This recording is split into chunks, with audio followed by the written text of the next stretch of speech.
Hey everyone, this is Melissa, and I'm the talkative introvert.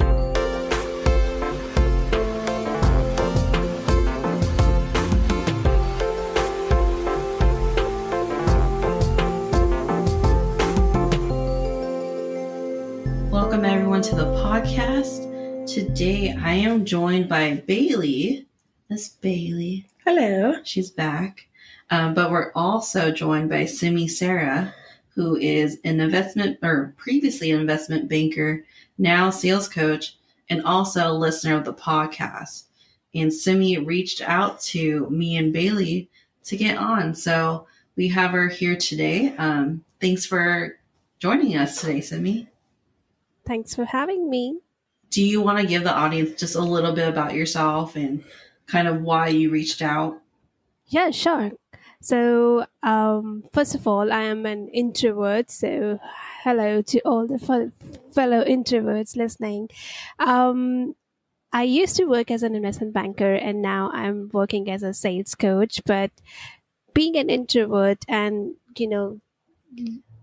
this thing that introverts can't sell and introverts has to do be or pretend like to be an extrovert to sell, all this thought was crushing my mind earlier when I getting started with the coaching thing.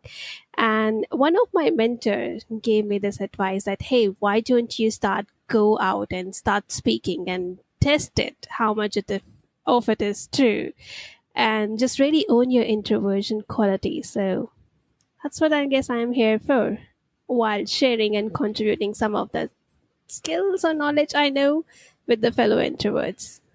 Awesome. Well, thanks for that little intro. We did get to talk a little bit before we met, and that was a really good conversation. I kind of wish we recorded it. You want to add anything, Bailey? Yeah, I just think it's really cool that you reached out. And can you tell everyone how you found the podcast? Absolutely. So, in February this year, I was looking for some podcasts around introverts specifically. So, I went to the Google, searched for it, and there was this article that listed top 10 podcasts for introverts. And while I was going through the list, there was this talkative introvert podcast, and I went to the page, started listing the shows, and then I read the about section and all that thing. And one thing that I really liked about podcast was that vibe of just casual chat happening. It felt like, oh, this is so good. And then I felt like reaching out. I just sent an email, and here we are. Yeah, I totally feel the same way. Like when I listen to my favorite podcast, it's like hanging out with friends, So I think it's so cool. Like we're just like hanging out and getting to know each other. So thank you so much for being available. And this kind of blows my mind, but the time difference. So you're in India, correct? Yes, I am. Yes. And so right now we're in California. It's 3:22 in the afternoon. What time is it there in India? It's 3:52 a.m. in the morning. And me being a morning person, this is, I think, is the quietest time I get to talk when it is like creating content or talking. Wow, so it's already Sunday. It's the future there. Yes. How's the future? Is it just as grim and bleak as the present day? The future is all shiny and bright. Oh, Okay. I was good. about to get bright. They're still in dawn hours, but soon the sun could arise with a new big name. That's awesome. Yeah, I was really I've had people reach out before, but I've never had someone reach out to be a part of the podcast. And so I was really honored that you wanted to do that. And that's really cool. Okay, so you did email me with different topics you wanted to talk about. And I don't know, Bailey, if there was other things you want to talk about, if you want to get into it. I think actually to just before we really get into it, most of our listeners live in India, and I don't really know anything about your country, and I was wondering if you'd be willing to share what your day-to-day life looks like, just in a little summary, or maybe you could tell us something that like India as a country is facing that's something that's like nobody knows about, that's not covered in the media, like you don't know about it unless you live there.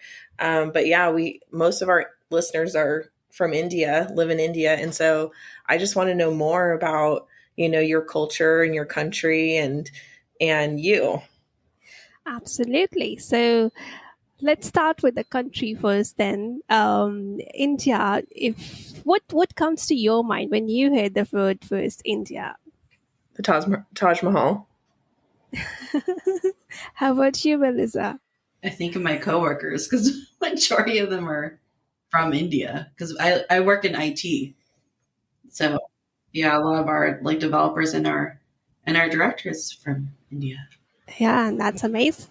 That's amazing. Yeah, that's one of the key strength of India. That you're gonna find all the tech people here, and yes, Taj Mahal. But more than that, India is, I think, quite famous for its diversity. So you're gonna find five seasons in this land, and you're gonna find the mountains to beaches to backwaters to food, which like all changes literally after every 200 kilometers. The food changes, the culture changes, the language changes. So there's so much diversity, and that's the fun. So like if you like really have to get the gist of what India is like, you really need to start from the top and go all the way to the south, or you can like go all the way to south first and then start coming backwards up. But that's really fun. And when I say, I know your Indian listeners can vouch for it, that when I say that the food literally changes in terms of taste, in terms of even the folklores and the dresses and the culture after 200, because there are so many states, and when as you move from one state to another, there's different spices, there are different tastes, there are different colors. So for me, India is a very colorful, diversified land, a land that gave number zero so that we all can communicate. That's zero being a very important part in technology. I know tech people can vouch for that. Meditations and all those ancient practices. And something, I live in like the capital city of the India in New Delhi, and if you're gonna ask like what is I know which is not there in news, then I'm gonna be a very big disappointment because I don't listen to news. So I just stay away from all the news, but I still get updated by my friends who are like always on the news. So I don't feel like I don't need to really listen and track the news because I get the thing. But one thing which is really going common here between India and US is the gas prices, I guess. That's really going common here as well. So it's also rising here. But yeah, that's India and the thing. So I'll be a disappointment for you to not telling what's going on here, which you're not aware. I can tell one thing which I am aware is like the temperature is rising. So I'm pretty dearly waiting for the monsoon to arrive in New Delhi so like we can just take some relief. So just to give you an idea, it's around 111, 112 Fahrenheit in New Delhi. My It's quite hot. goodness. Yeah, so that's how we are waiting for the monsoon to arrive quickly, which I guess be there in a month or so. Wow. That's way too hot. Is it humid there? Like is the air very like thick, or is it a dry heat? It's dry heat here, but in the southern region, I guess the monsoon is already there because I know one of my friends is there in Goa where all the beaches are, and he sent me these pictures of, hey, enjoy the coastal rains. And I was like, oh, thank you for the picture, blow some clouds here. And he was like, I will. I'm gonna sound really stupid, but what's a monsoon? I was literally just thinking that, but I didn't want to ask. Like I know I learned about it in school, but we don't get it here, so I don't know what it is. Monsoon is basically the rainy season, so that's a season when we get the rains here, and it starts from the rains. The monsoon come first in the southern region because it's a coastal area. It's the area that touches the Indian Ocean, and then it progresses upward to the north. Okay, so Gotcha. it makes us we don't know what it is because we don't get rain here. Not really. not a lot. Yeah, that's what I say. That in India we get almost all 5 seasons. So we have summer, we have rains, we have fall, we have winters, we have springs. It's kind of we enjoy all of it. Does it snow in New Delhi? No, no, no, no, not in New Delhi. But if you go a bit up, there's a Himalaya mountains. There it snows. Oh, I'm looking at a map right now. So where, what, like, if you're, where do you guys go to like vacation, or like if you wanted to go take a day trip to like somewhere fun? Like, would you go to the beach? Would you go to the mountains? Like, where would you go? So if you are a mountain person, so you would prefer to go the Kashmir, the top of like the Indian territory, and then there's Himalayas, the entire Himalayan border and the region collect into it, which is called Uttaranchal, Uttarakhand. These are the regions, the states where the mountains and all, and there's snows there. If you want to enjoy like rainforest kind of rainy season, you go to east where we grow tea. So the east regions are very famous for their rainforest and the tea, the production of tea. If you want to enjoy the beaches, you have and backwaters, then you have to go to the south of India where we have Goa, and there's all the coastal borders where Indian Ocean touches. So that's like thing for beaching kind of person. If you enjoy deserts, and on the west of the India where we have this Rajasthan, there's few deserts, beautiful deserts. You can go there. And in the middle of the India, there are some nice forests, national forests as well, where you can just enjoy. If you're like my kind of person who just want to be there in the nature, enjoying the forest kind of vibe, you can go there and just enjoy the green, lush greenery and beauty. So India has a lot to offer. Yeah, that's so cool. Thank you Yeah. for sharing that and giving us a little bit of insight to your world and your life. It's very cool. Yeah. And I thought it was interesting because you pronounced it Himalaya? Himalaya? Himalaya. Himalaya? Himalaya. I feel like Yeah. Himalayan. Yeah, we say Himalayan. Yes. But in India, or yeah, it was in Hindi, it is called as Himalaya. Oh, very cool. Americans and their pronunciations. Butcher everything. We don't know how to pronounce anything here. Anyways, so do you want to get started with your questions? Sure. So when Simmi reached out, she gave us a few topics that she wanted to talk about, and she was nice enough to let me and Bailey pick out of the 4. And so the one we picked was discovering the internal unconscious patterns that sabotage your growth. So Simmi, can you talk about what that means? Yeah, absolutely. So I know a lot of your listeners can agree to me that there are the things they really, really want. There are things they really want to achieve, things they want to do, stuff they want to accomplish. But for some reason, they just don't able to, or seem like they don't able to get it or get themselves to do it. Sometimes people say, oh, I'm just procrastinating. If I just stop procrastinating, I can achieve so much. I can like have so much get done. Sometimes people would just say, like, if I just believe I was good enough, I would have done so much and achieved so much. And similar kind of patterns when people like, I wished I was an extrovert and not an introvert. It would have been a very easy journey or easy road for me myself.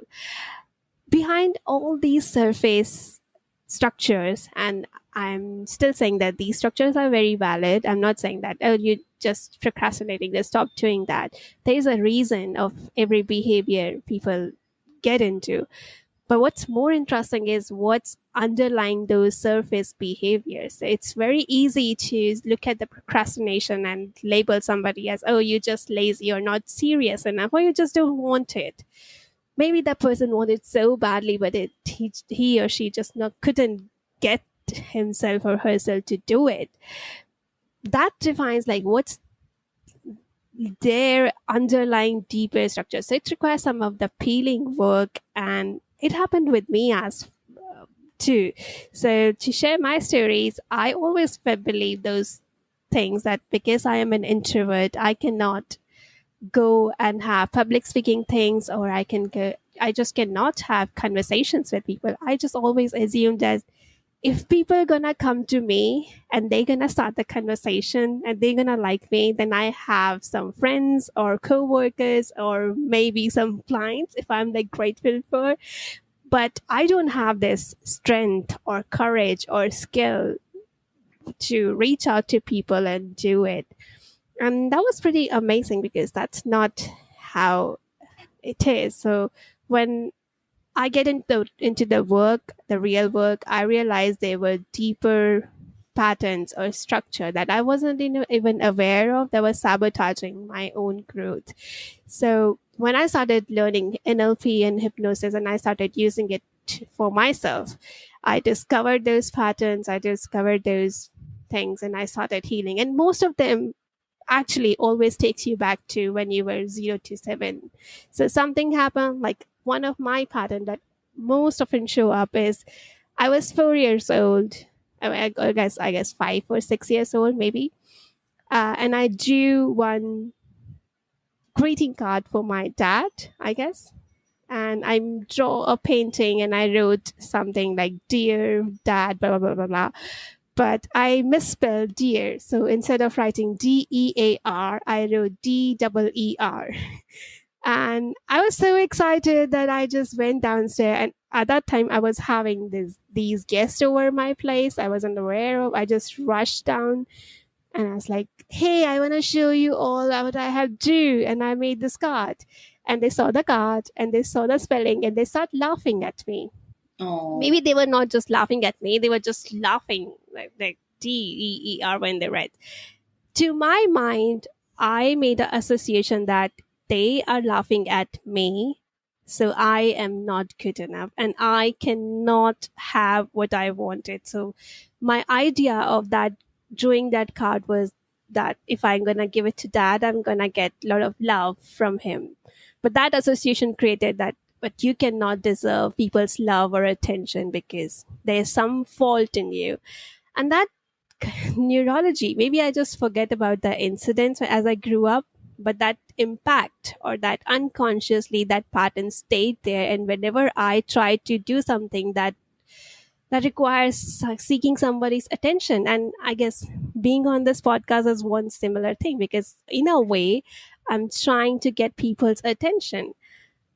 Earlier, whenever I used to do any sort of things, that pattern unconsciously, I wasn't ever aware, just show up and used to protect me in a way by making me either sabotage or procrastinate or go sick or feel like, oh, I'm not ready. I need to be ready first and then I'll do it. And I always felt like I'm in that vicious loop of, oh, I'm not ready. I need to do ready for it. Oh, maybe I need to learn more skill first. Maybe I need to read more, and maybe I need to hire more mentors or coaches before I actually go out and do stuff. So this is one prime example. Like there's been many memories and many stuff I have worked on myself, but this was that one tiny little example to tell you like how those unconscious pattern actually sabotage people. We never able to make out from the surface explanations that what exactly it is, but deeper down there are something that happened, but which most of the time goes back to the in childhood memories, that when we were growing up and we do not have enough resources to make sense of what's really going on. Yeah, I feel like your inner child, like I don't really know how to explain it, but it's like there's something when you're a kid that stays with you, and it's like you don't really grow up. Like there's a part of you that never really grows up. And like if you have, negative experiences or you like experience trauma in childhood, like you carry that with you through your inner child, and it becomes a part of what makes you as an adult. And yeah, so that's really interesting that you said that. It's like your inner child is still longing for things you didn't get as a kid. Like I know one of my love languages, one of the high ones is words of affirmation, but that's because my parents, like I didn't really grow up with that. Like my mom was a cheerleader and everything, but like it wasn't very common for like my dad or my mom like worked a lot, and so we weren't always getting that, affirmation and Mm-hmm. approval, like verbal approval. Like I'm sure they were proud of us internally, but they didn't necessarily express it. And so like my inner kid still wants that. And like talking about, your little story, I remember asking Bailey, like, do we do things because we want to, or do we do things because of trauma we experienced as a kid? So I think that goes along with, your little story about your dad's card too. Yeah, that's true. So, and all these incidences have always a positive intention. Like they are one way or another trying to protect us. It's just that what seems like a righteous protection at that time doesn't really work or seem like logical now. So, like, okay, as a 5 year old, 6 year old, maybe not going through the humiliation of people laughing at me, that felt like, okay, that don't go there and show your stuff. But now, as a 30 years old, if I'm not going to show up, especially in sales, and now I'm going to link it to how it affects sales, if I have skills and I'm not showing up and making offers and not letting people know that I have something, it's still their choice. They want to buy it or not. But if I'm not even putting it out, nobody's gonna find it out, nobody's gonna buy it. And if that pattern continues, if I don't heal it, that pattern's still gonna say me that, hey, don't show up, don't show your stuff because people are gonna laugh at you. And that pattern still resists you that, hey, don't go, don't sell. And I know a lot of introverts can relate to it, because in general people label introverts, oh, you're just being shy and that's why you're not showing up. But not necessarily. It's not always the shyness. It sometimes can be some patterns trying to protect you, even you knowing that that's not really the threat here. And you actually need to do stuff if you have to make money or if you have to live the life the way you want. So there comes that at some point of time, you really need to look at those unconscious pattern and decide that, okay, they served a purpose once, but are they still serving a purpose? And if not, what can I do now to change it? I actually have a question for, I guess we can all answer it, but what is the difference to you, Simi, between being shy and being an introvert? So to me, I always thought they are one and the same thing until and unless I met this mentor, which I guess I talked about to you guys before. Um, when I met this mentor, before meeting this mentor, I met him at Toastmasters Club, for just to give the reference. I used to always believe like, oh, introversion and shyness is one and the same thing, and it means that you just don't show up, you feel less confident, you feel low self esteem, you don't talk to anybody, and you basically just feel kind of bad about yourself all the time. So, kind of, you're like, why I am this, why I cannot be like other people, the other extrovert.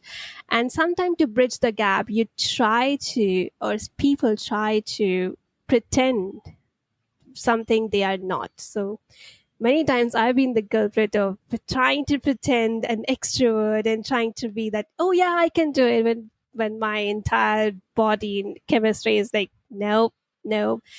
And people can see it. It's not easy. When I met that mentor, I was just after him, like, hey, help me, give me some pill, give me some formula, give me something that I can like get rid of this introvert thing. This was my words, and he was like, Did you freeze? Are you Are still you with still us? there? Oh no. Uh-oh. Did we lose her? No. It's okay. It's okay. Oh, We're it like, no, where'd happens. you go? Because you like froze and we're like, is she done talking or is she just frozen? I was taking my introvert break of recollecting all the energy. Your social meter break. Yes. Oh, how funny. But anyways, yeah, so you thought being shy and being an introvert were the same thing, but really they're quite different. Yes. And the way I understood the difference is when I asked this person that how can I get rid of this introversion thing? I don't want to be introvert anymore. He asked me this thing, do you don't want to be an introvert or you don't want to be a shy anymore? And I was like, oh, is there a difference? And he's like, yes. One is just a learned behavior, and the other thing, your own very core essence. And I was like, oh. And he's like, you know what? The problem is not with the introversion. That's very core essence. And if you can just own it unapologetically, you can do marvelous things the people you're trying to pretend to be cannot do. And he's like, that's the way, because it was like if I tap into my own introversion and own it without any grudges or without feeling like, oh, I wish I wouldn't have been like this, I can really connect to other people the way I am, the authentic me. We all talk a lot about authenticity and genuineness and how can be more authentic. I think for introverts, if they can like really own their introversion, irrespective of the setting they are in, they can really attract and connect deeply with all other people. And like the person helped me understand that shyness is just a learned behavior, and like any other behavior you can like unlearn it or try to do some other behaviors by changing this by. So don't act the way you were acting as a shy and start talking to people, start talking about things you feel like, oh, this is very meaningful, I want to talk about it. So yeah, that was my understanding between two, that one is a learned behavior and another is a core essence of who you are. I love that. Mia, what do you say? What's the difference? So I agree, because it is a misconception that introverts are shy, or that all introverts are shy, but that's not true. When I was a kid, I was definitely shy. I was always hiding behind my parents. But now, like, the reason why I call myself the talkative introvert is because I like to talk. But I'm not typically the one that's going to start the conversation. But if some poor soul comes and tries to talk to me, like, I will probably talk their ear off if it's a subject I like. And so I'm not necessarily shy. I'm just not going to be the one to start the conversation. And I think that's, I do think that they're two completely different things. Like one is something you can learn to not be, and introversion is just very internal. Like there's, on a scientific level, there is differences in your brain chemistry. All right. Thanks for that question, Bailey. You're welcome. So going back to our topic, discovering the internal unconscious patterns that sabotage your growth. So I had to think about this, and what I basically came up with after thinking about it a lot was, this is what I wrote down. Our parents inadvertently put their insecurities on us as kids. We internalize that, and it directs our thought process in a certain way. So like an example of this is my mom constantly puts down other women and negatively talks really bad about other women because she's insecure. But that was something I learned to do myself. And so especially when I was in high school, I was kind of mean and jealous about other girls and would talk negatively about them because I saw my mom do that. So when we say internal unconscious patterns, I kind of think it's what we learn from our parents, and our parents are only a product of their childhood. And we all know our parents didn't have good childhoods. That's just part of the Gen X generation, baby boomer generation. No, my parents are boomers. My mom was born in 1960. I think that's Gen X, right? I don't know. Isn't boomers 50s? Okay, because my mom was born in the 50s, but my dad was born in the 30s. Oh my I don't God. know what the 30s are. Pre-boomers. That was like a million years ago.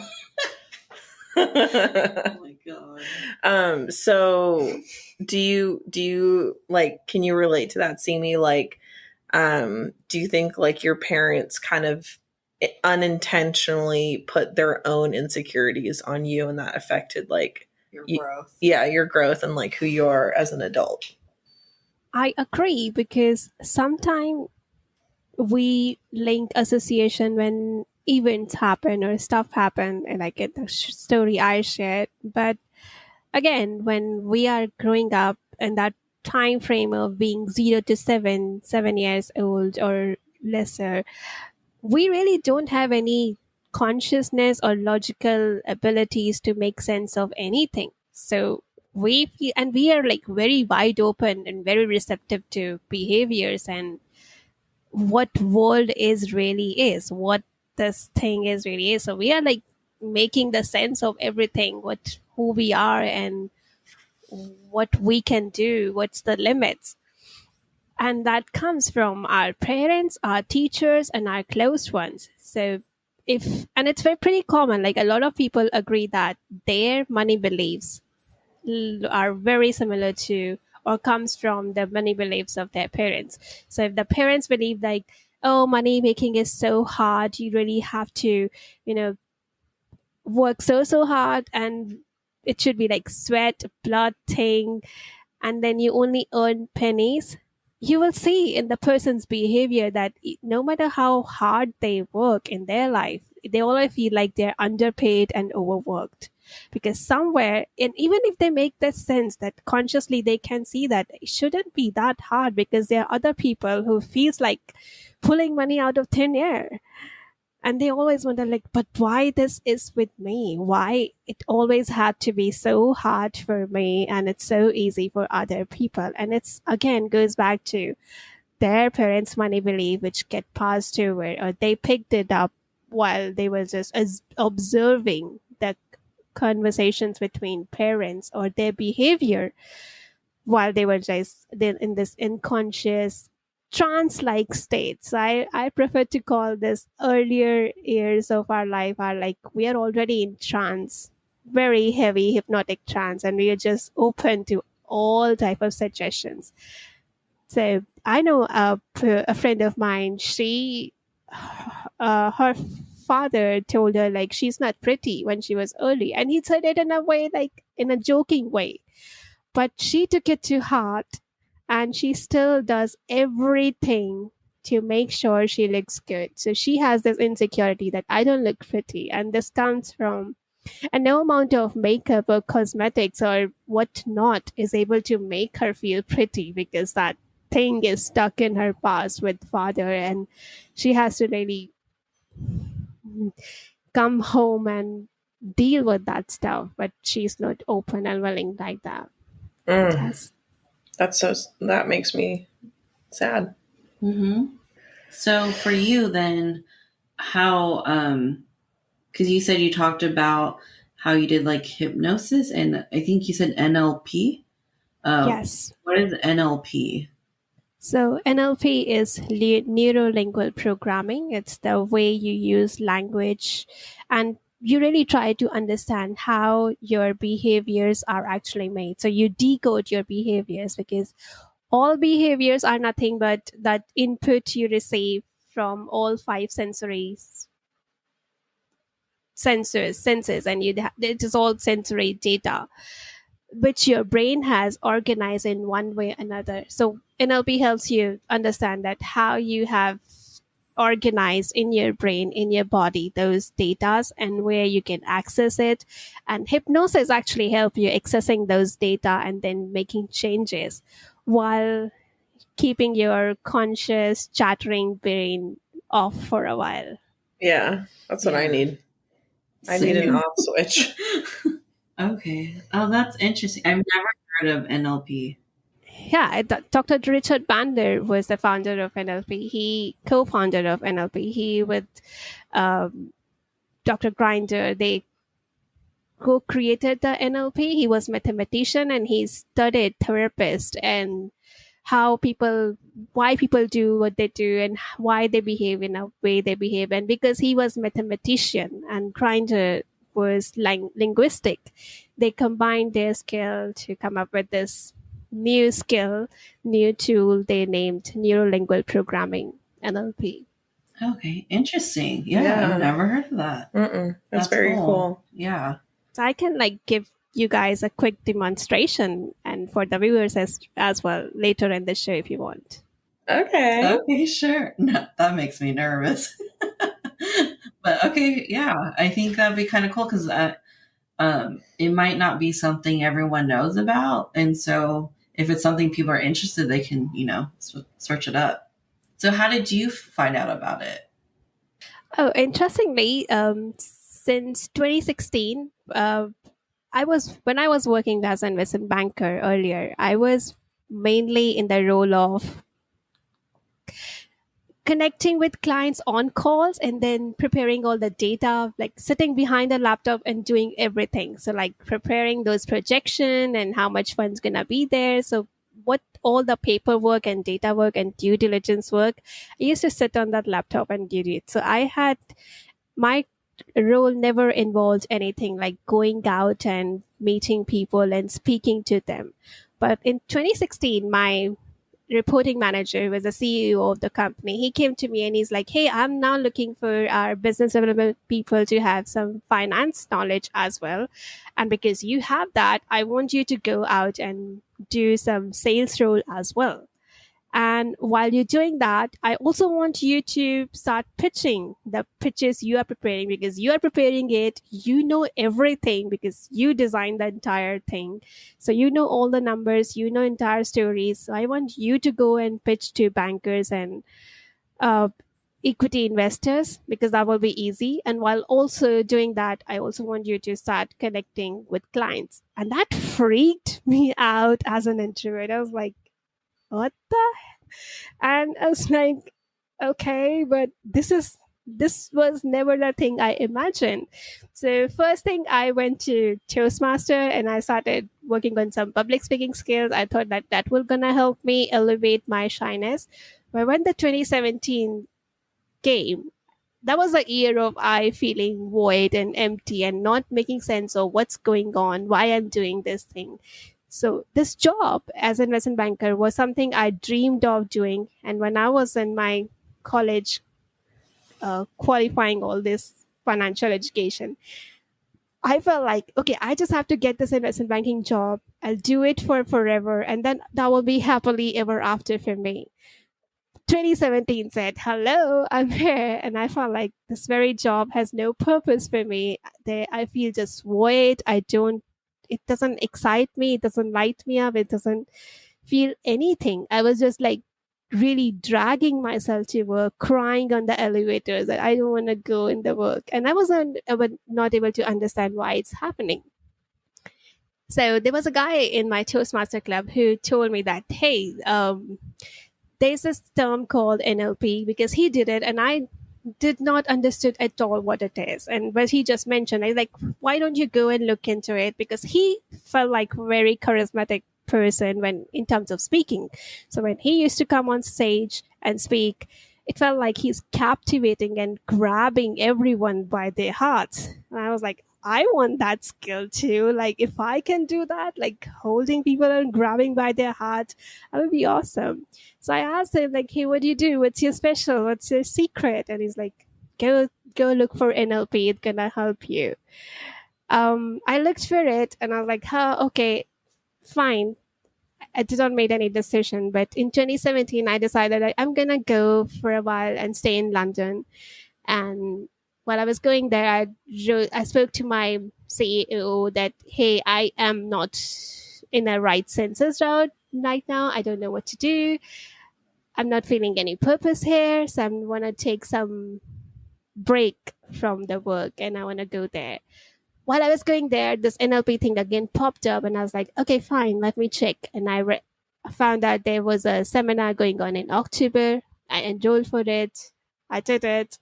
And after doing that, the only thing I was able to feel, I was feeling so good that I decided I'm not gonna do this job ever. I'm gonna go and quit it back.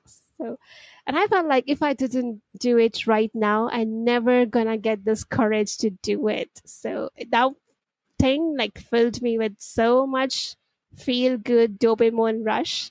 And it felt like I just wanna do it. I just wanna put the papers, and I don't know where that courage came from, but that's what happened. And that's how I discovered NLP. Very cool. That's awesome. So I have, I kind of wanted to ask, like, I know Mia, you can relate more to this because I don't have a big family, but in Filipino culture and Indian culture, typically you have a very large family, and that can be difficult when you're an introvert and it's hard for you to socialize and be around a lot of people at one time for long periods of time. So I wanted to just ask both of you, like, what your experience has been with your families, and kind of like, do your families understand what it's like for you to be an introvert? Do your families get like offended if you don't want to stay at a family thing for too long? Or like, I wanted to know more about that, because in my family, like, I never go to anything and they just expect that of me and they don't really care. So it's like not a thing in my family, but I'm wondering like what it's like for you both in your families. So for me in India, yes, I think that was pretty difficult in terms of me feeling hurt, because it's like when you feel like, oh, why these people are not getting me. Um, I guess I was very quiet, very shy since very beginning, the earlier years, and I used to be quiet and shy all the time. So all these relatives in the gatherings when I was too young, my parents used to take all the places, and there used to be so many people, and I used to feel like not saying anything and just be there as a quiet kid. All these people used to poke me that, why are you not talking, why are you not talking, why? And I used to get so irritated with the question that why am I not talking. And but being the little child and also afraid of the parents, because with Asian parents, you need to be like, they value discipline a lot, so you cannot just talk things out over there. So you have to just sit like a nice good girl, good boy, and don't say anything. But I always felt like that I don't want to say things, I don't have to say things, and why it's not fine, because my relatives started making assumptions about me. Oh, she's so quiet, she's so shy, I don't think she's gonna be end up doing anything big because she just doesn't smoke. So how is she gonna ever find some work, or blah blah blah blah. And I was like, why you have to like say anything? I never used to have any explanations to them at that time, because again, that's how I started picking that, oh, being introvert and being shy is one and the same thing. And I also started buying some of their stories that because I am introvert, I may not be able to do things that seems pretty easy for other people, or I may not succeed in my career. So yes, having a family which was like very loud, very spoken, it was a kind of challenge for me as an introvert to make really feel heard and understood. Nothing has shifted now. It's just that now they just don't expect much from me. I'll still be quiet in public gatherings, but there's like, okay, fine. Now they don't poke me much. One thing that saved me while I was growing up is my excuse to that, hey, I have to study. And Indian parents love when you're like studying. They're like, yes, that's important. So whenever there used to be any gathering or family functions, I used to tell them, my mom, that, hey, I have to study. I have so much going on in school, and there's tests coming up. I have to prepare. I have to get the good grades. And they used to be like, oh, yeah, that's really important. Do your studies. No, we are not taking you along. And that used to be my savior. That is hilarious. What about you, Mia? Melissa? What's your name? Mia. So just for Simmi, my real name is Melissa, like my legal name, but my nickname is Mia. That's why Bailey calls me Mia. You don't even look like Melissa. I don't like Who's Melissa? I don't know Melissa. But for me, so like I have a big family too, and I think the biggest struggle right now, not so much like when I was a kid, but right now is just attending family events and specific ones too, because like also in Filipino culture, which or just Asian culture in general, respect is a big thing. So if you're being asked by like, your elders to attend something, like you attend, Can't relate. I can. I absolutely can. Yeah. And so that's our biggest thing right now is just, or, let's say my husband and I are both Filipino. He's half Filipino. They're really just one and the same. They're Yeah, really we're one singular basically unit. one person. There's not two individual people anymore at this point. Yeah, but people have just gotten smarter. And so, like, are you talking about like collectively or? No. So when we don't want to go to something, or like people are getting smarter in, like our family's getting smarter in the fact that they know how to get us to get there. Oh no! What do they do? Like, for example, we like small gatherings. We like small, intimate gatherings.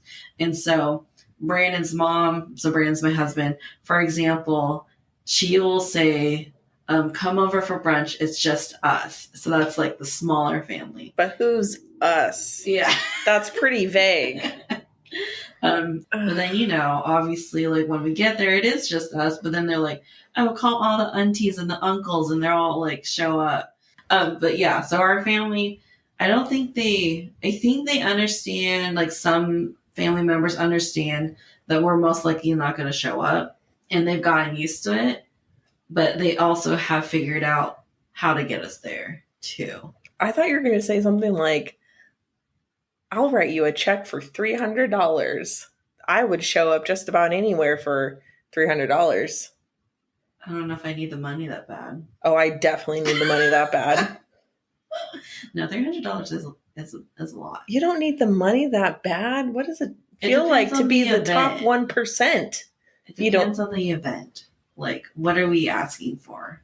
Am I going to be forced to do karaoke? Like, no. Oh my God, my worst nightmare. I'll sing along in the background, but I won't be the one with the mic. I'll be the listener cheering up from the behind, but no, not in the spotlight. I'll play the tambourine. Okay, I'll keep everybody on beat. So like tambourine action. Okay. What was I gonna say? Oh, so I don't really know if this has anything to do with what we're talking about, but I just think it's really funny. So my sister, she's quite older than me. She's hosting some big family reunion this summer on the weekend of the 22nd in July. And my mom is going. And of course, it just so happens to be the same weekend that the ABBA tribute band is coming to the California State Fair. Okay. And I begged my mom. I was like, Mom, please don't go to this dumb family gathering. It's so stupid. Please come to the fair with me and see ABBA. And she said no. And I was like, but I'm your favorite child. You've told me this so many times. Come on, Mom. Don't go to that dumb reunion. Oh my goodness, Bailey. She's going. I'm very upset. But I did convince my coworkers to go see the ABBA tribute band with me. I love ABBA. It's just a good time. Love those Swedish people. Are they Swedish? Maybe they're Finnish. They're either from Sweden or Finland. Oh, I thought they were German. ABBA? No, definitely not German. Okay. Anyways, sorry. So maybe that was my introversion, be like, don't go to a family gathering where there's going to be a lot of people.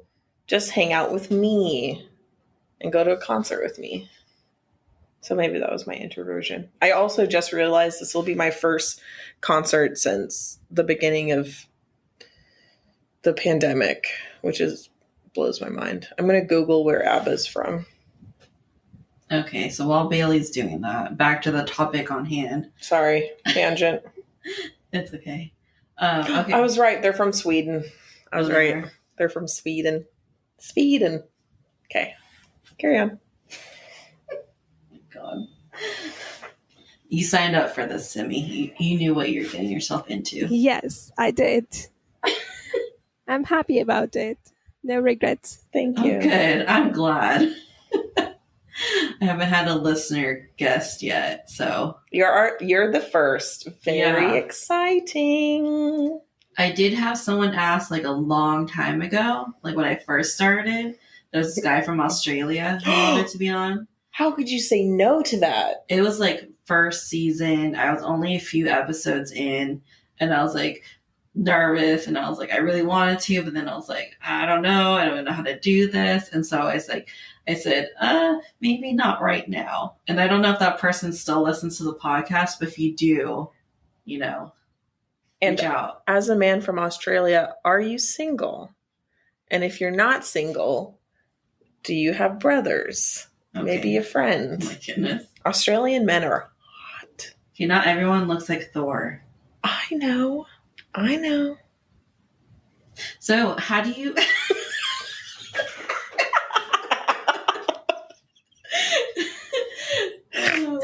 Anyways. Well, in my fantasy, they do all look like Thor. Just millions of Thors running around on that island / continent / country. Anyway, I do have a question that is related to the topic at hand. Simmi, how have your social habits, interactions changed over the years, like being an adult and really owning your introversion? So it took me it's a very long time to do that. I still feel like, because in my workspace as well, I used to be that loner who willingly not wanted to talk to even my teammates. And again, skipping the what they used to call this thing, going this outings, the company outings, and where everyone goes that. And I used to be the person where I'm not going, and my CEO used to say, like, you always skip. And I was like, because there's a reason. I don't want to be the part of that crowd and all that loud and nosy stuff you're gonna do there. And I think my real transition started. The first step, I guess, started in 2016 when I decided that, okay, fine, I'll go there and I'll do this public speaking stuff. I was terrified, but that was first step. Then life threw me in the way that I had no options but to work on myself and really peel my layers and get to the point of accepting myself for who am I, the way I am, and really stop trying to be someone I'm not. It took me time, like good 4 years to do that, because the more I did, the more stuff used to show up, and I was like, oh, this is another pattern. This is another thing I was doing. But it also helped me in knowing who I am. Like earlier I used to really cringe and curse my fears, that I wish I never had any fears. I wish I never had like this. Now I started like learn to own that. And now I was like, oh, I used to be afraid of this thing, but I own it very beautifully, very cherishly, because of that fear, I am able to do this now, and I have become this now.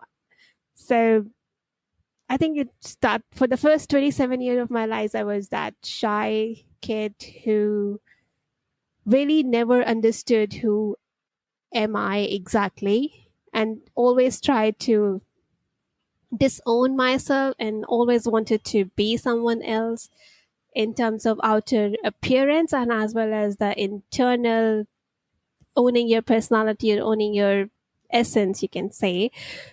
But then life has his own ways to teach you if you're not listening. And that what life did to me. Life threw me off the road, under the road, and then under the bus, I would say, and not under the road. But and then I've been through this journey of self-healing, self-working, and that helped me peel a lot of layers. And now I can say, like, I'm not still perfect, but I'm kind of comfortable in accepting myself for who I am with all the flaws and all the things that doesn't seems like perfect. Love that. How would you say that your social interactions and like your mannerisms and how you interact with people have changed since really owning your introversion?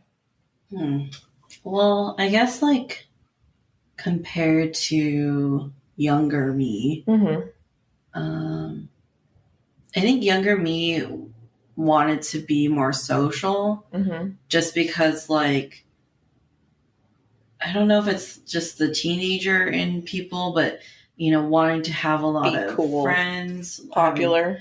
I guess popular. Like I wanted to have a lot of friends. I wanted to like I remember when Facebook first came out and everyone wanted to have like a huge friends list and everyone added everyone, even if you weren't really friends. Like people added me because we had a class together. And that was it. We didn't interact. We're not friends. We don't hang out. But they were just adding people because you just wanted that friend count to go up. And that is so weird to me. Like you're friends on Facebook, but you don't like talk to each other in real life. Like how does that make any sense? Yeah. And I think, and at the time when I was younger, like I accepted all the friend requests because I did know the person technically, I guess. But yeah, so when I was younger, I was all for social events. I wanted to gain more friends. It's seen as cool if you have more friends, or like your life is not boring, or your life is, better with the more friends that you have. But then I came to realize, a lot of these friends aren't really my friends. Like some of them didn't really know me that well. Some of them I only hung out with, like if, I don't know, there's like a friend gathering happening or like an event happening. And so as I got older, I've recognized that you don't need a big friend group, and really you just need like your close knit friends and the people like your ride or dies, like people you can trust, people you can talk to, people you can rely on if you have any issues. And so my friend group has diminished like significantly from when I was younger. Like if like before I deleted my Facebook, a majority of my friends list was like family, and then like a small portion of it was actually friends. Because I think at one point I had like hundreds of friends, but then I did like a full Facebook cleanup of people I don't actually care about, because I was like, why am I following this person? And I didn't want to see them on my feed anymore. So I did a total cleanup, and like I think I was able to get it down below 200, I think. But if you like minus family, it'd probably be below like 100, like for sure. It's okay. When I had an Instagram account, I only had 35 followers.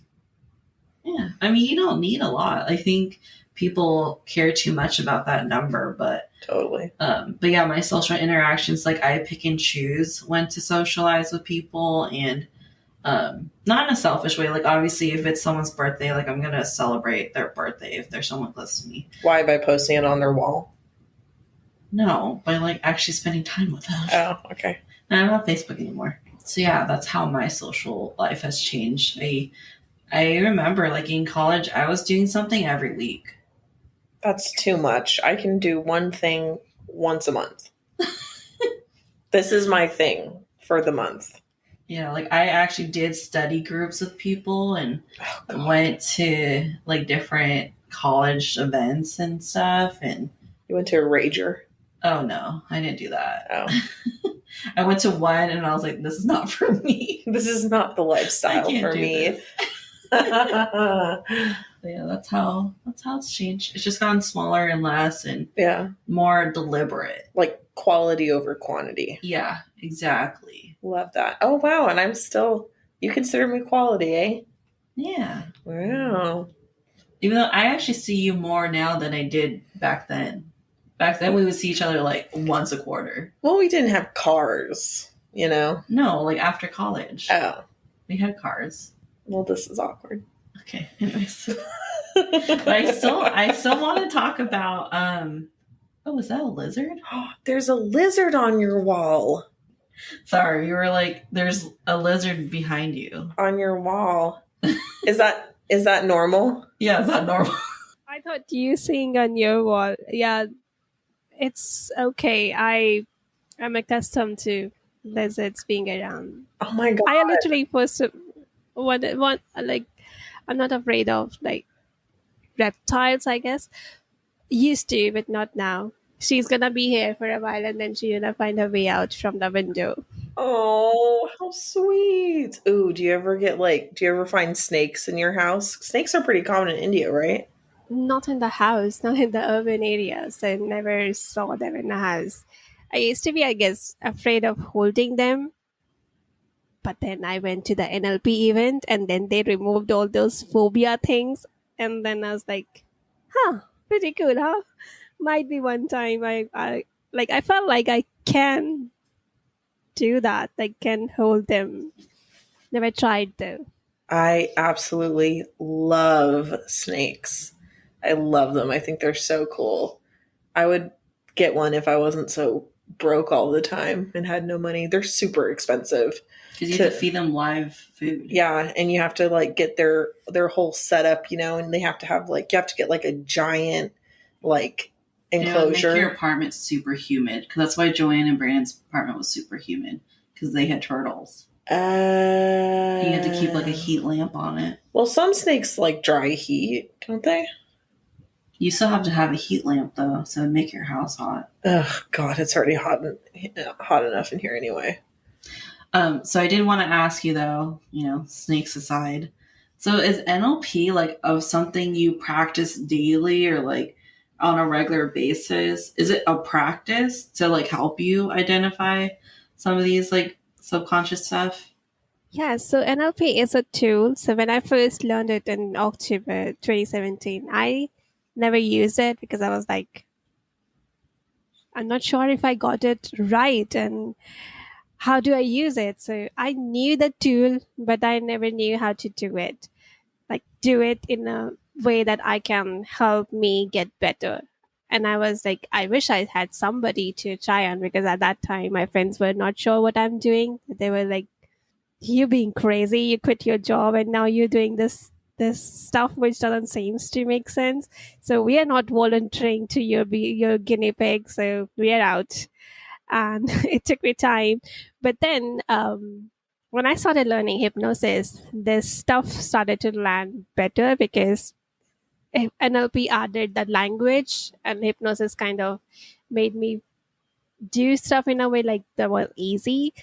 So when I started combining it, and then I found people in the hypnosis group who were like doing the same similar kind of stuff, and we like kind of. So there was one particular person who's like opted into practice with me. So he used to show up. We used to like set a time once a week on the call. He used to help me clear my stuff, and then I used to help him clear his stuff, and that way we started practicing each other and getting better at skill. So that's how I got a hold on. And now, because this thing is basically the core of my entire work as well, so just to give you a kind of metaphor for people to understand what we when we talk about NLP, what we exactly talking to. So think it in a way that you are in a storeroom.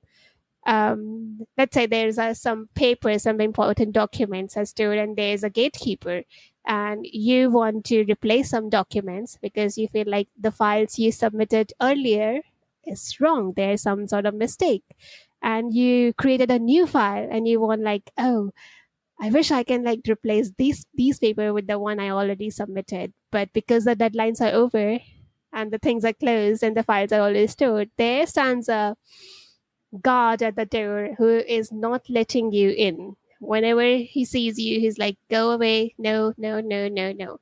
So how would this idea be if you can just put the guard to sleep for a while, quickly rush in, replace those files, come out again, wake the guard and pretend like nothing has happened and you haven't did anything.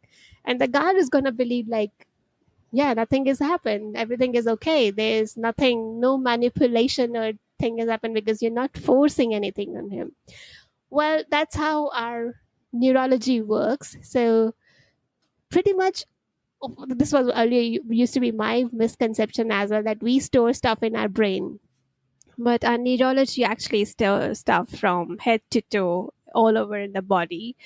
And there's this consciousness, this system which called reticular activation system, RAS, stand as a guard who like try to, whenever we receive any information, it tries to get a hold of it and try to match with already the files we have already stored. So when I say the files we have already stored, is like the kind of experiences we already had and what we made them mean about ourselves. So if I had this prominent meaning I made that I am not good because I am an introvert, and this thing has been already there in my neurology for a very long period of time.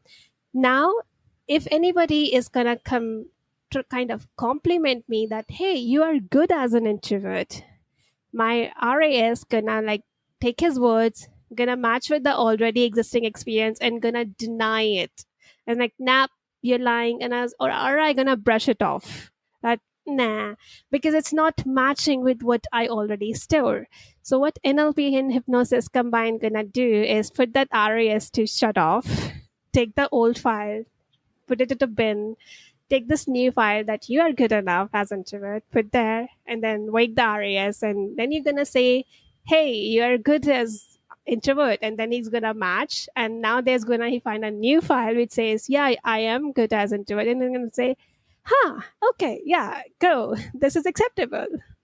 And you're gonna feel like, actually it feels right. I don't feel like brushing it off now or denying it in any way, verbally or through gestures. Oh, that is amazing. That is amazing. I love that. Oh, you learn something every day. So earlier, when we were talking earlier, you said that you were going to do like Yes. on us. Is that what you... Yes. Yes, I'm gonna do on you guys, and also the listeners can also follow along. Okay, I'm ready. So I'm gonna give you the options. So there's two things. Is there any stuff, any behavior, any negative patterns you want to get rid of? So that's your option one. This could be like you feeling, hey, I'm not good enough, I don't deserve enough, I don't make money, and any sort of patterns that you can have. Or your option B is, and this is pretty common in introverts, it was there with me for a very long period of time, that we have these voices in our head that makes us sabotage, hurt us, kind of manipulate us. That these voices, whenever we try to do something, there's a voice in our head goes that, but you're not good enough, don't do that, blah, blah, blah. You're not pretty enough, you're not worthy enough. So you always can hear those voices in your head, those negative voices, and you always feel like, I wish I had this any system where I can like shut these voices off for a while and stay calm. So that's your second option. Do you want to work with voices? Do you want to work with some specific patterns you have? So there's something I want to mention before we start the induction. I would like to work with your unconscious mind, and I'm going to ask you a question, and you have to answer me, but there's the ways unconscious answers. So unconscious, whenever unconscious answers a question, it feels like most of the time that you're making stuff up. It creates an urge to edit what you just said. It feels like it always answered the first. Even before I finish the question, there is a memory pop up or a stuff pop up, and you feel like, nah, this cannot be because this doesn't make sense. But all those things are your unconscious trying to respond the question I asked.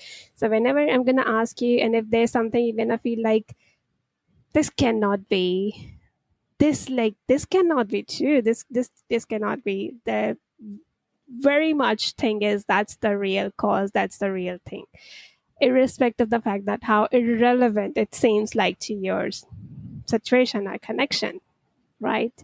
And as we said, like the things that happens to it, all the memories, all the behaviors, all the feelings get stored not just in brain but all over in body and around it.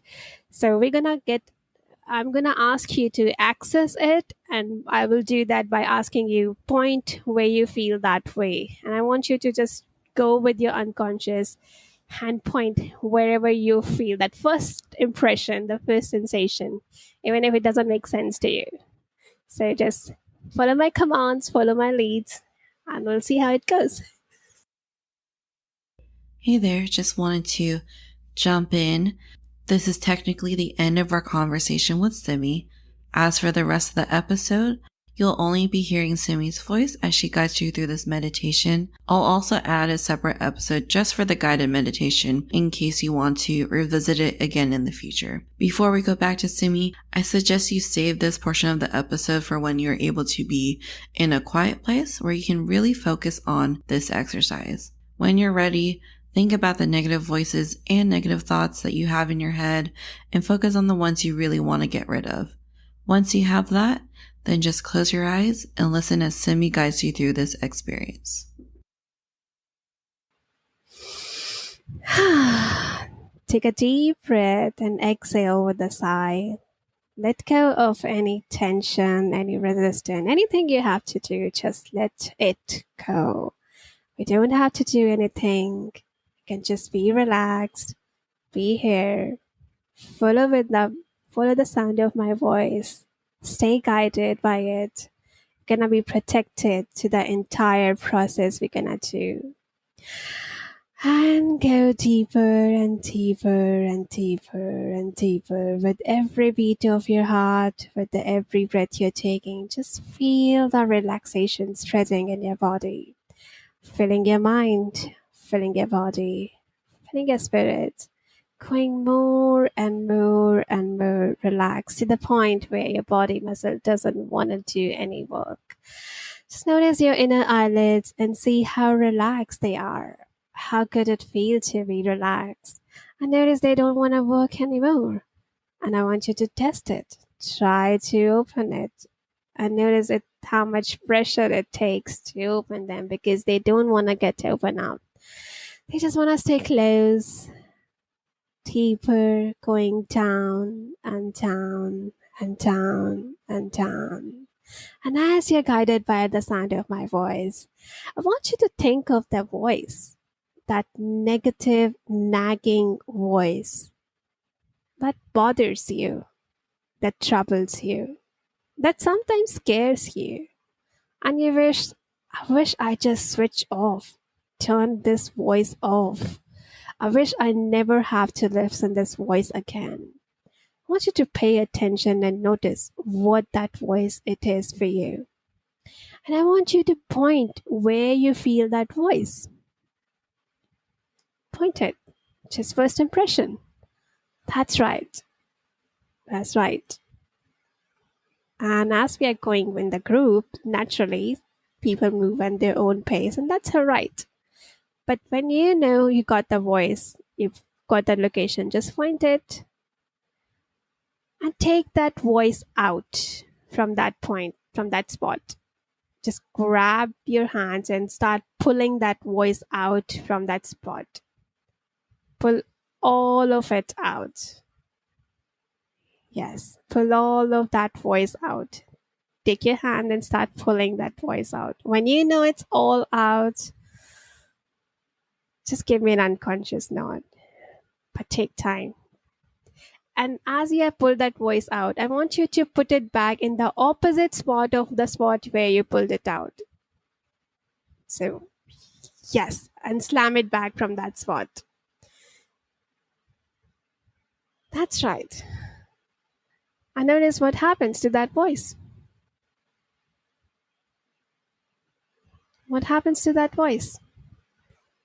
For most people, it's quiet. It's quiet. Isn't it amazing?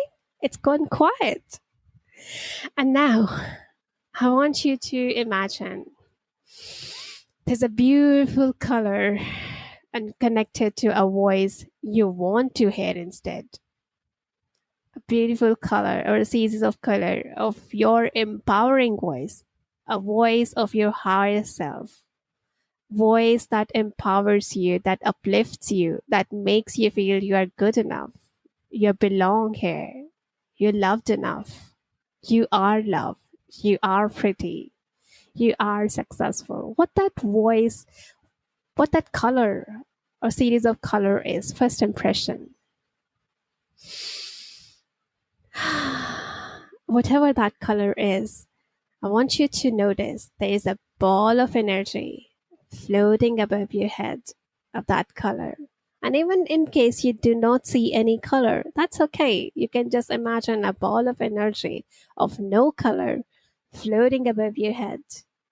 Begin to grow, begin to expand, begin to take all over the space from the ceiling to floor and wall to wall, encompassing you, in, in wrapping you, kind of creating a cocoon, a shield of armor, or a suit, kind of creating a blanket as if it's wrapped around like a blanket around you.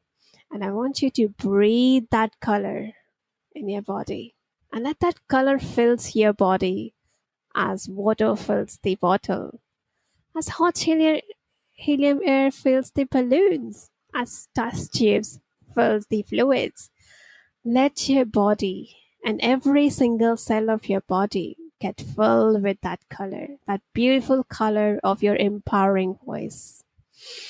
Breathe through it, anchor it to the point where you know that it is impossible for it to stop, and no force in the universe can turn it on, not even you.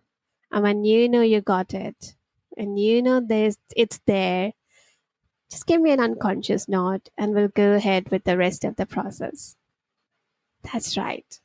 Breathe it. Breathe this color. Beautiful. You guys are doing absolutely amazing. And all the listeners who are following along, you guys are also doing absolutely amazing. Now, I want you to imagine that as you're bathing in this empowering voice, notice if there's still any element, any remnants of this old negative voice still left in your body. And I want you to imagine, as you're paying attention to, imagine you're walking uphill, kind of going for a trek, and there's a backpack you're carrying in your back. And this backpack has all sort of stuff in it. It has your skills. It has the stuff you'd always wanted and desire. It has stuff that makes up your essence. It has the stardust of your empowering voice. But it also has some stuff which you do not want, which doesn't belong to you. Also, some sort of negative voice or some negative behaviors you want to get rid of. So, as you're carrying this backpack and all the stuff in it, some good stuff and some not so good stuff, you are getting tired by carrying this heavy backpack, basically filled of the stuff you don't want and making it unnecessarily heavier. I want you to start walking. You saw a river, a beautiful river off in the distance, and you begin to walk close to that river. And as you reach nearby the river, I want you to take that backpack off from your back, take it off, and literally start looking the stuff inside that backpack. And notice the stuff you don't want to keep. That could be a voice that's still troubling you. That could be certain patterns. That could be certain memories. That could be anything. Any stuff that you know you don't want. Just hold that thing, grab that thing in from your backpack and throw into the river. So that only thing you have in your backpack is the stuff you want to keep. Stuff that empowers you, stuff that positive and uplifting and loving to you. So I want you to start doing some cleaning stuff. Let's pay attention, notice at our backpack and start picking the stuff in the form of maybe stones or whatever and start throwing into the river. Take your hands, grab the backpack, pull put down in the backpack, grab that stuff and throw into the river, and notice the sound of splash. Every time you throw stuff into, notice the sound of those splash the water makes, and notice how that stuff that you don't want getting drowned deeper into the river. That's the magical thing about this river. This river has this strong gravitational charge that suck in all the negativity. So no stuff which you're putting in this river can float up again. It always gonna drown there, sinking down deep like Titanic, always stuck down there. So you can like keep continuing. Take your backpack. Imagine your hands going in backpack, picking those stuff that you don't want, anything less than positive stuff, and throwing into that river. You can take as much time as you want, and when you know you're done, and when you know and you're absolutely sure that all your backpack has is the positive stuff, just give me an unconscious nod. You can take as much time as you want. I'll wait. You can hear my voice. Stay guided. But once you know your backpack has only stuff that you want, give me an unconscious nod. That's right. Until then, keep throwing the stuff. Beautiful. Now, because your backpack has only the stuff that you want, that's positive, that's uplifting, that's loving, I want you to notice how light it feels. And you start pick that backpack again and sat across that river. And as you sat down there, you notice there are some sort of flowers on the bank of that river. There are some flowers, and these are very special flowers. These are flowers given to you by your higher self. So I want you to be picky and pick the particular flowers you want that represent certain qualities of you, that represent certain skills you want to have, that represent certain experiences you want to have, and that represent certain inner dialogue, the positive, uplifting dialogue you want to have. I want you to look at those flowers and pick those that you know that these are mine.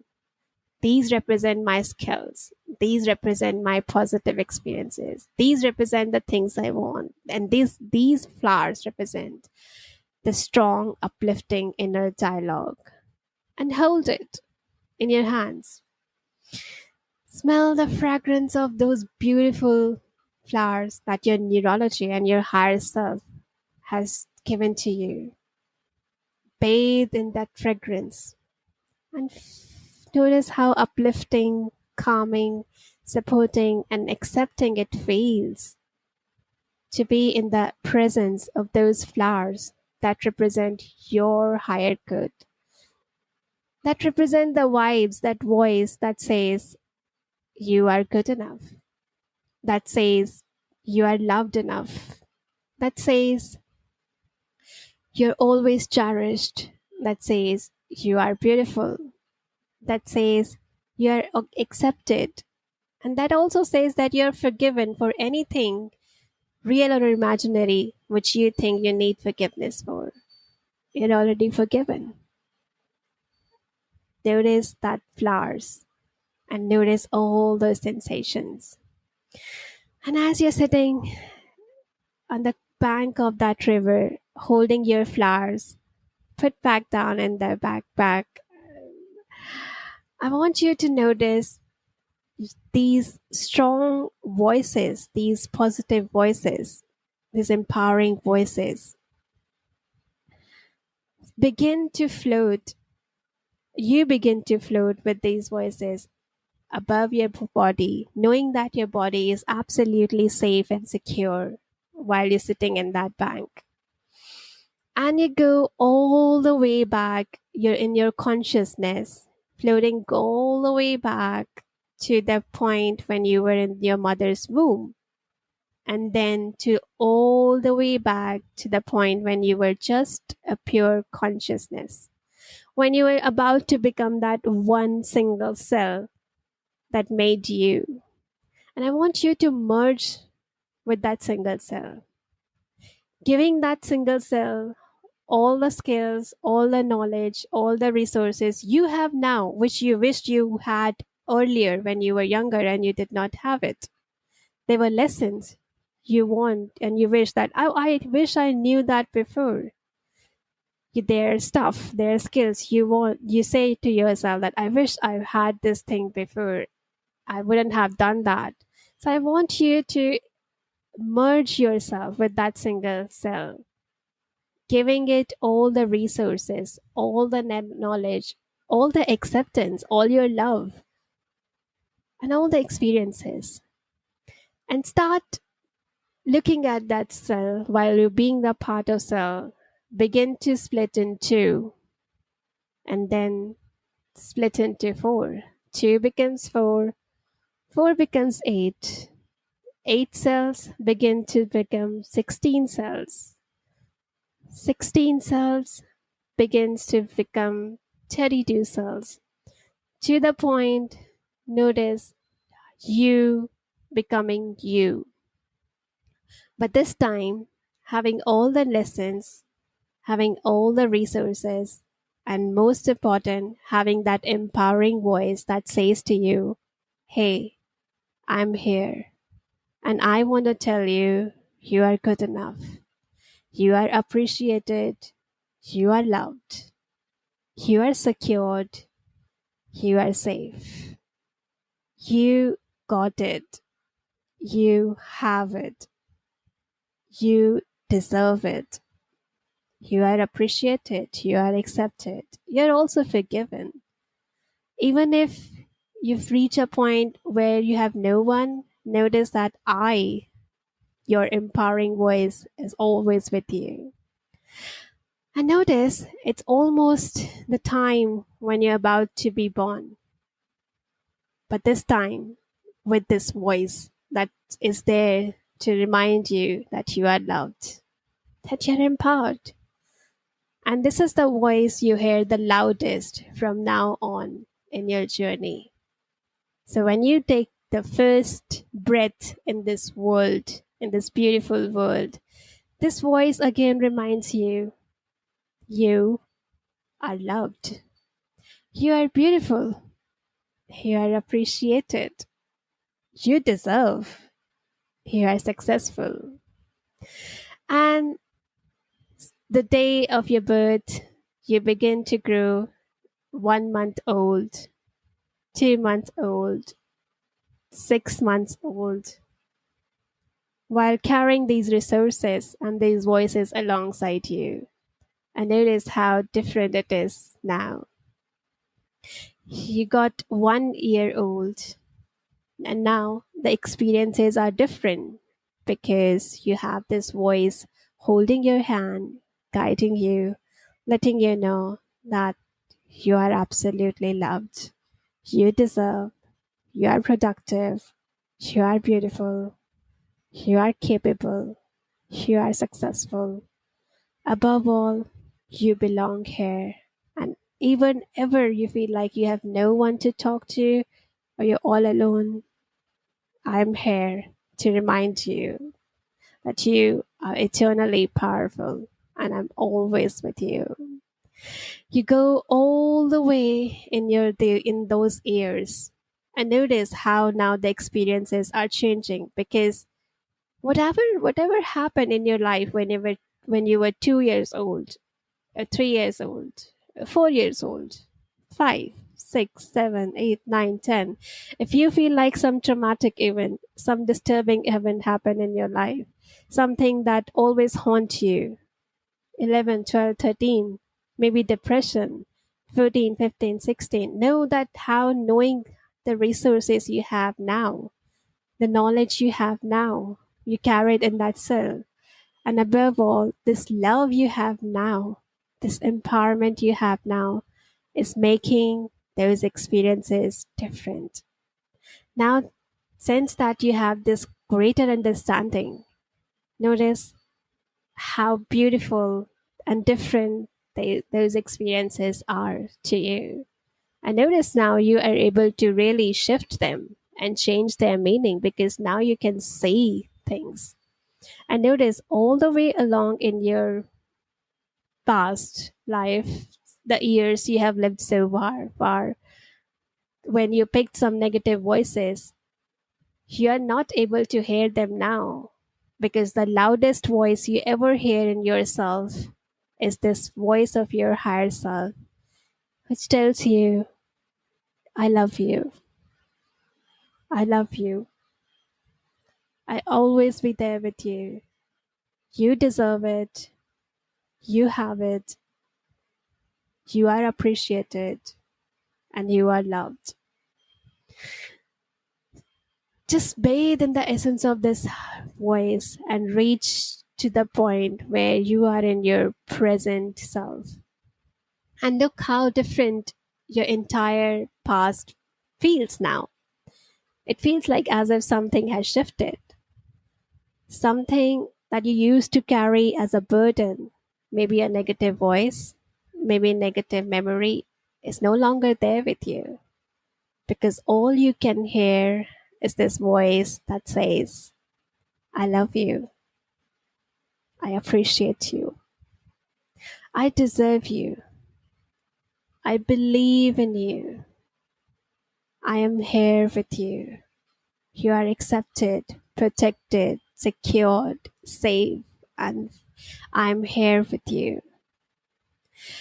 And I want you to test this voice. I want you to go 7 days in future and see how your future is different. See, having this voice that you hear the loudest, this empowering voice, makes your action different. See how productive you feel 7 days from now. See how loved you feel 7 days from now. See how worthy you feel yourself when you're standing 7 days in future. Just observe how you have changed. Observe yourself. Observe your actions. Observe your behavior. And notice the only voice and the loudest voice you hear in yourself is the voice of your own higher self, reminding you one more time that I love you. That's right. I love you. You belong here. I'm here with you. You're safe. You're protected. You deserve it. You got it. You have it. You can do it. That's right. And when you know that loudest voice you can hear right now and in future is this voice of your higher self and nothing else, even when some other voice tries to creep in, this higher self voice gets more and more louder, so that the only thing you hear is this empowering voice. When you know it's there and it's logged in and it's integrated and it's only gonna become more and more part of you, part of your neurology, part of your system, just give me an unconscious nod and we'll move ahead. That's right. I want you to notice how good you are feeling. And one more time, before we just go back into the room where we are, I want you to come back in your body in that riverside and look at those flowers again, the flowers you picked for yourself that represent some of your already skills you have and the skills you want, some of your beautiful experiences and the experiences you want, maybe some of your biggest manifestations you're trying to have. Look at these flowers and put it back in your backpack, knowing that from now onward, these are yours and you're gonna have it. These are gonna be part of your reality. This is you. And feel excited, feel happy, feel, feel joyous knowing that you have what you want. Feel loved knowing that you have all the positive things you ever need to be, do, and have whatever you want. And when you know it's done, when you know it's locked in, that's right. I want you to take a deep breath and open your eyes and come back to this room we call current reality?